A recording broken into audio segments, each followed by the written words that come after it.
how many tons of carbon each acre would absorb. Yes. So why is it such a difficult thing to... Well, there's numerous pitfalls, and I don't want to go into too much detail because this is a really, this gets to be a very deep subject, but let's say you're forced, let's say you plant a tree. One thing, your carbon reductions are not going to happen for years down the road. So they're going to have a different value in climate change terms. The other is you may grow your tree, and then the next day somebody may come and chop it down. And so you've lost your carbon. And then when trees age, they also begin to release carbon. And so there's a number of different issues, but they have a couple different monitoring and verification schemes in the works. And I think they're working very hard to sort of to pull all these kind of these tricky issues together. The rate of reduction of forests worldwide is such that it is having a serious impact on the environment. Yeah, I agree. And the amount of carbon that is being absorbed. So you need to deal with it. Absolutely. Yep. Okay. Any other questions? Yeah. Are there values that are applied to efficiency improvement or a combination We'll cover efficiency improvement and renewable? Absolutely. We'll cover with a that, and package? we'll cover the kind of projects you can do in the afternoon. Okay. Okay. If there was a step change in technology and you could do capture and storage, do you ever know what carbon capture and storage is? Basically, you have something like a power plant or a refinery that is emitting CO2 emissions. You take those emissions and either treat them so that you eliminate the CO2, or you actually inject them underground and store them so they don't create harm to the environment.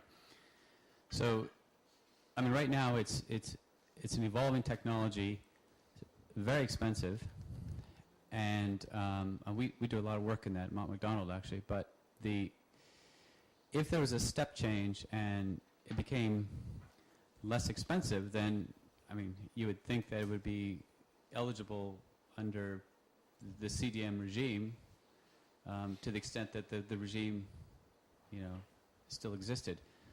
There may also be, the government may also then say, okay, now that you guys can do it, they'll apply other instruments to encourage that technology advancement. And there's a number of different things, in technology kind of policy that you can do to promote technology. So, the tsunami is in the adaptation. Climate change has two parts. One is mitigation, another is adaptation. The tsunami that you are talking about is part of adaptation projects. That means how Jamaica could be prepared to have this kind of particular phenomena. But to tell you the truth, here is a mitigation. We are talking about mitigation and not adaptation. Each table is going to be a country. And within each country are a number of players who can buy and sell carbon credits. Each country also has to have enough credits at the end of the year to meet their requirements under the European regulations. Okay? And we'll go into the parties in a minute. But the objective is for everyone to accumulate enough credits from the market to comply with the law while playing the market a bit to try and earn the most money. So, buying low, selling high, anticipating changes in the market, supply and demand, those kind of things. Okay? Now, we'll see how time goes. We may do 1 year of trading, or we may do 2 years of trading. Okay?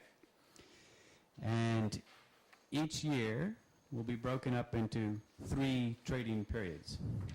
So you got one chance to trade, and then some more credits will come along. You can trade again, some more credits come along, etc. Okay? Each credit will be worth 1 ton of CO2. You don't have to worry about CDM, CERs, any of those things. You just have credits which are worth 1 ton of CO2. Okay?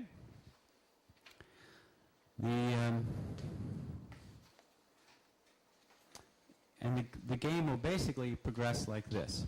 At the beginning of each trading period, I'll display some news that's happening on the market.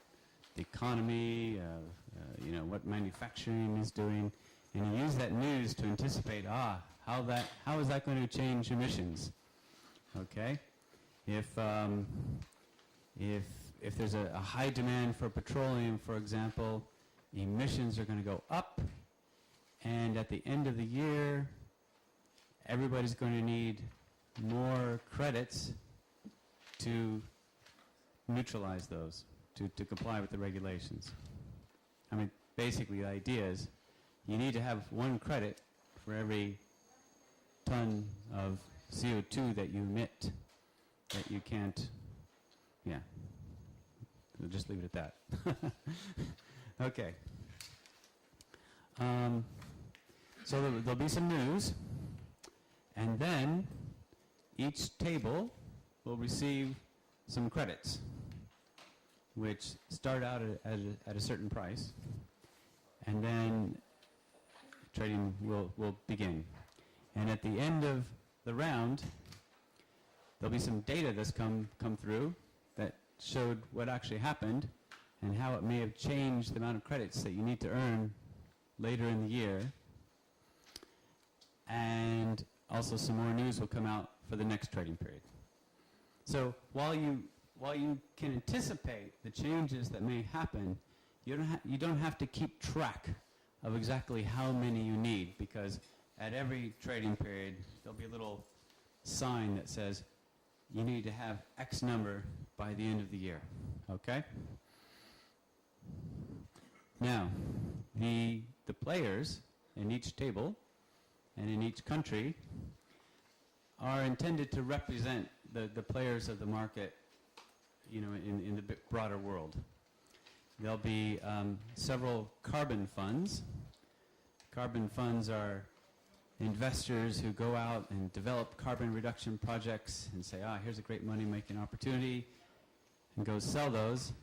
And they'll also trade credits on the market just to make money. Okay, they don't have any compliance obligations, but we'll go into that in a bit more detail. So there'll be some carbon funds who start off selling. There'll be some power utilities who need to buy credits to meet their obligations. There'll be oil and gas companies who are similar. And there'll be a government official. Okay, and don't all scramble at once for that position. Okay. Okay. Now let me go, each player in this market has a slightly different role. Everybody wants to make money, but they each have a little different role. The carbon funds, they're in it to make money from carbon. So they're going to be buying and selling, as they can, because they don't have any obligations to meet, so they don't have to accumulate credits or anything like that. Okay? Now the utilities and the oil and gas, at the end of the year, they need to have enough credits in hand to match their emissions. If they don't, then they're basically fined 100 euros per ton or per credit that they're short. So as a player trying to win the game, if you end up short on credits, you're going to get hit. So while you want to trade the market, you also have to keep an eye on for that risk. Okay? And to give you a sense of perspective or scale here, I have 3 trading periods. At the end,